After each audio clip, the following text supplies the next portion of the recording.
En este video vamos a hablar de la replicación del ADN, específicamente de la etapa de iniciación. La etapa de elongación y terminación la trataré en próximos videos. Muy bien, para entender la iniciación es fundamental entender qué es el ORIC, ¿vale? Tenemos que entender qué es este sitio de origen en el que inicia la replicación en procariotas. Pues el ORIC está compuesto por distintas partes. La primera es una zona DUE, ¿vale? Una zona DUE que tiene su nombre por las siglas en inglés que significan DNA Unwinding Element.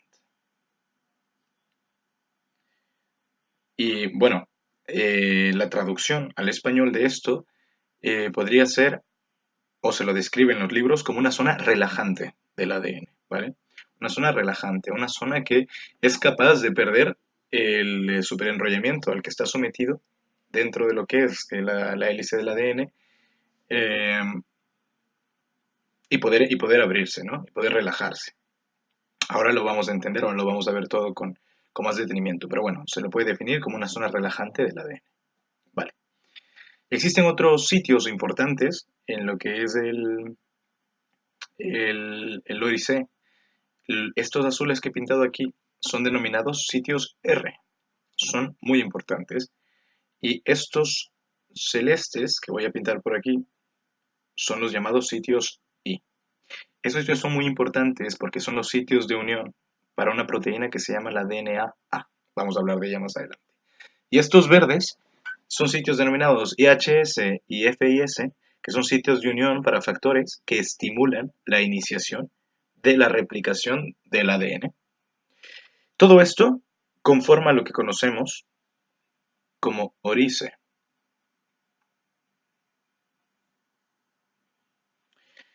Y como dije al inicio, la mejor forma de entenderlo es como un sitio de origen, un sitio de origen, un sitio donde se distinguen ciertas señales que significan aquí. Aquí se comienza la replicación, aquí comenzamos a replicar todo el proceso. Como saben, el ORIC se encuentra en el ADN bacteriano, procariota, y todo lo que estudiamos nosotros, todo lo que está escrito en libros, pues primero está descrito en ADN bacteriano, especialmente de E. coli. El ORIC se encuentra allí. Y bueno, ¿qué es la zona DUE como tal? Pues una zona del ADN en la que se encuentran 13 secuencias de pares de base en tándem, es decir, todos hacia la misma dirección, ¿vale? Y especialmente se puede encontrar esta secuencia 5'3' GATC. Es una secuencia muy importante. Es una secuencia muy importante, pero ¿por qué? ¿Dónde está la importancia primordial del GATC?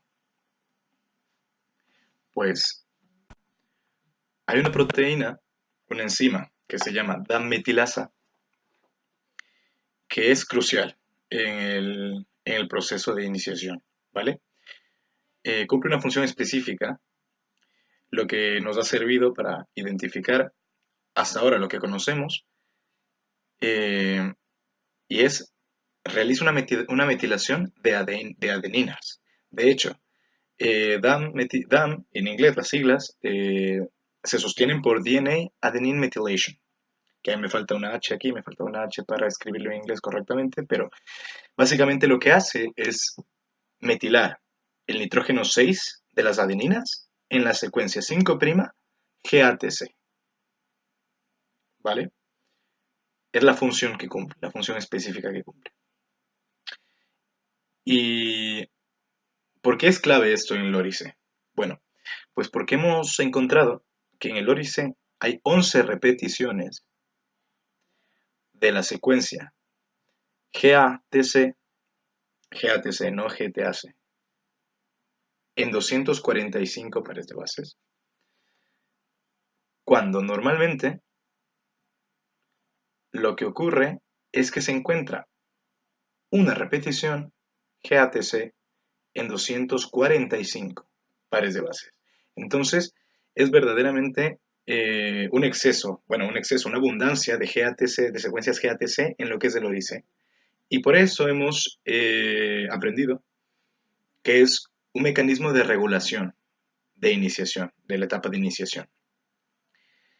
Eh, Como mencioné antes, la proteína fundamental en el proceso de iniciación es la DNA-A, que también regula la iniciación a través de su actividad ATPasa. Pero ahora lo vamos a ver mejor. Eh, ¿Qué es la zona DUE y cuál es su relación entre todo esto? DNA, los sitios de RI, ¿qué pasa? Bueno, la zona DUE, como mencionamos antes, es una zona relajante del ADN y es dependiente de DNA, es decir, su actividad relajante, por decirlo así, depende de la unión de DNA a los sitios RA. Ahora, con el dibujo lo vamos a entender mucho más claramente. Entonces, estamos dibujando las hélices de ADN, ¿vale? La parte en azul serían los sitios RI y los sitios de unión a los factores que estimulan la iniciación, ¿vale? Voy a borrar esto. Para hablar de otra proteína que es fundamental, bueno, que toma parte en el proceso de iniciación. La proteína HU estimula la iniciación, ¿vale? Es una proteína que en inglés se la describe como histone-like, es decir, que se parece mucho a la función que realizan las histonas en el ADN eucariota humano, ¿vale? Entonces, pues podemos representarla así, ¿no?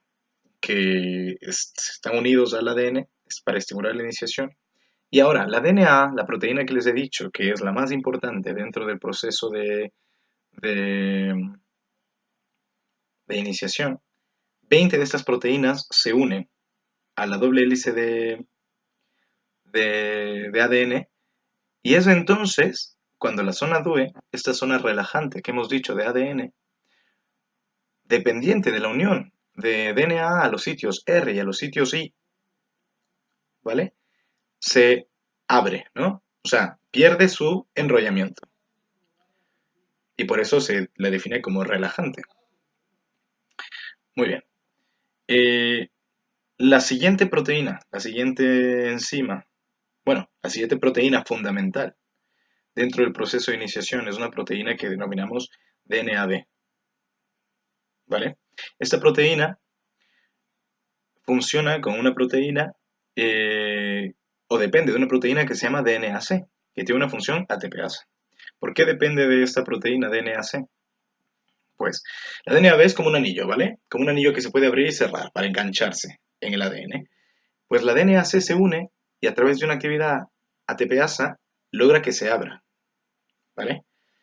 Y este complejo DNAB-DNAC pues se engancha al extremo de la zona DUE y la DNAB cumple una función helicasa, es decir, va desenrollando eh, la hélice de ADN y se une a ambos extremos, es decir, son dos proteínas DNAB que se unen a ambos extremos de la zona DUE. La DNAC después se disocia, ¿vale? Ahora, esto, un poquito más a grandes rasgos, pues se vería algo así. Estas son las DNAB, las helicasas unidas a la zona DUE, ¿vale?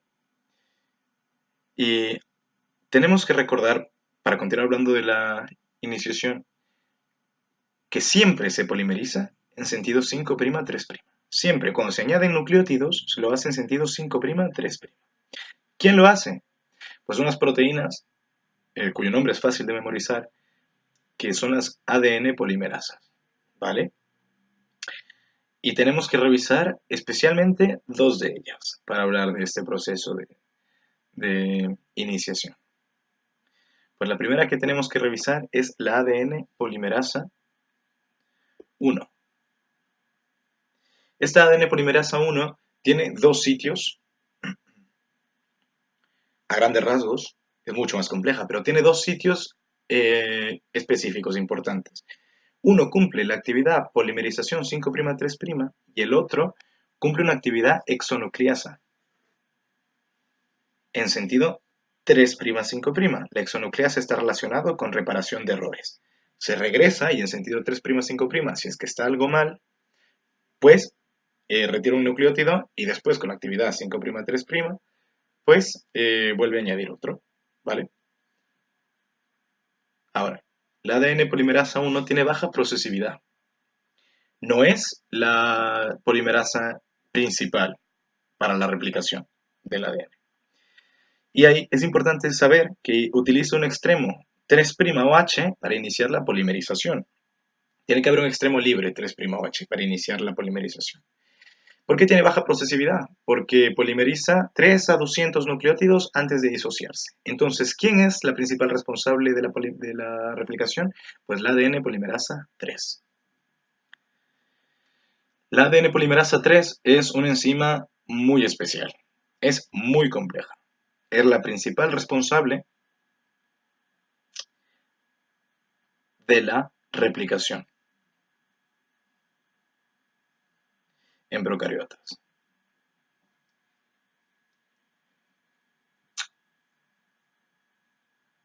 Puede llegar a replicar 500.000 nucleótidos antes de disociarse de la cadena de ADN. Tiene 10 subunidades, como dije antes, es enorme y es muy compleja. Vamos a tratar de resumirla, de describirla en un resumen pequeño. Pues tiene 10 subunidades.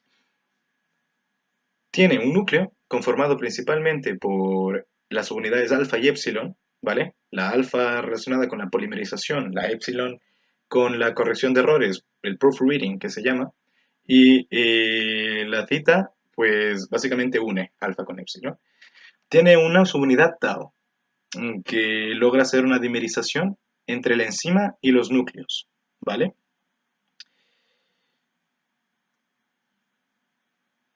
Tiene también una parte que lo denominamos el complejo de carga, que está formado por las subunidades gamma, delta, delta prima, eh, entre otras dos, que en nuevas versiones de los textos de bioquímica, pues es un poco ambiguo las funciones que cumplen. Pero bueno, tiene un complejo de carga, ¿vale? Que lo que cargan son abrazaderas beta. Las abrazaderas beta se dedican a unirse a lo que denominamos fragmentos de Okazaki. Hablaremos de eso más adelante. Eh, la abrazadera beta es la que aumenta la procesividad tanto de la polimerasa 3, porque logra engancharse a, a las cadenas de ADN, a ambas hebras, a la líder y a la retrasada, a ambas hebras, a la que se tienen que polimerizar con fragmentos de Kazaki y a la líder. Muy bien, esto sería una representación del ADN polimerasa 3, como podemos ver, es muy, muy compleja. He puesto un signo de interrogación en cadena atrasada porque veremos esto después en el proceso de elongación. Pero bueno, era a grandes rasgos para que puedan ver lo compleja que llega a ser la proteína. Pero es fácil de entenderla, ¿eh? Vamos a ver muy intensamente esto en la parte de innovación. Ahora, como hemos dicho antes, se necesita para que las ADN polimerasa realicen su función de polimerización, se necesita un extremo libre OH 3', ¿vale? Esto es realizado por una enzima llamada primasa, que sintetiza un primer en sentido 5', 3'. El primer es esta línea roja, esta hebra roja, que es normalmente ARN y que sirve de unión para que la ADN polimerasa empiece a hacer el proceso de polimerización. Hay otras proteínas importantes, ¿vale? Como la SSB, que significa en inglés Single Stranded DNA Binding Protein. ¿Qué hacen? Estabilizar. A las hebras que han sido desenrolladas, pues se unen y las estabilizan. Las veremos también más profundamente en el proceso de elongación, porque es más claro ver la actividad que utilizan. Sin embargo, desde la iniciación, pues ya se unen a las hebras desenrolladas. Y la ADN girasa, que es una topoisomerasa de tipo 2, elimina tensiones causadas por el desenrollamiento de las dos hebras, ¿vale? Estas son todas las proteínas. Yo creo que lo fundamental para entender bien la iniciación del ADN es entender lo que hace cada una de las proteínas que habíamos revisado. Y bueno, eso es todo sobre el video. Si te ha gustado, pues dale like suscríbete si es que quisieras ver los siguientes videos tratando elongación y lo que resta de proceso y gracias.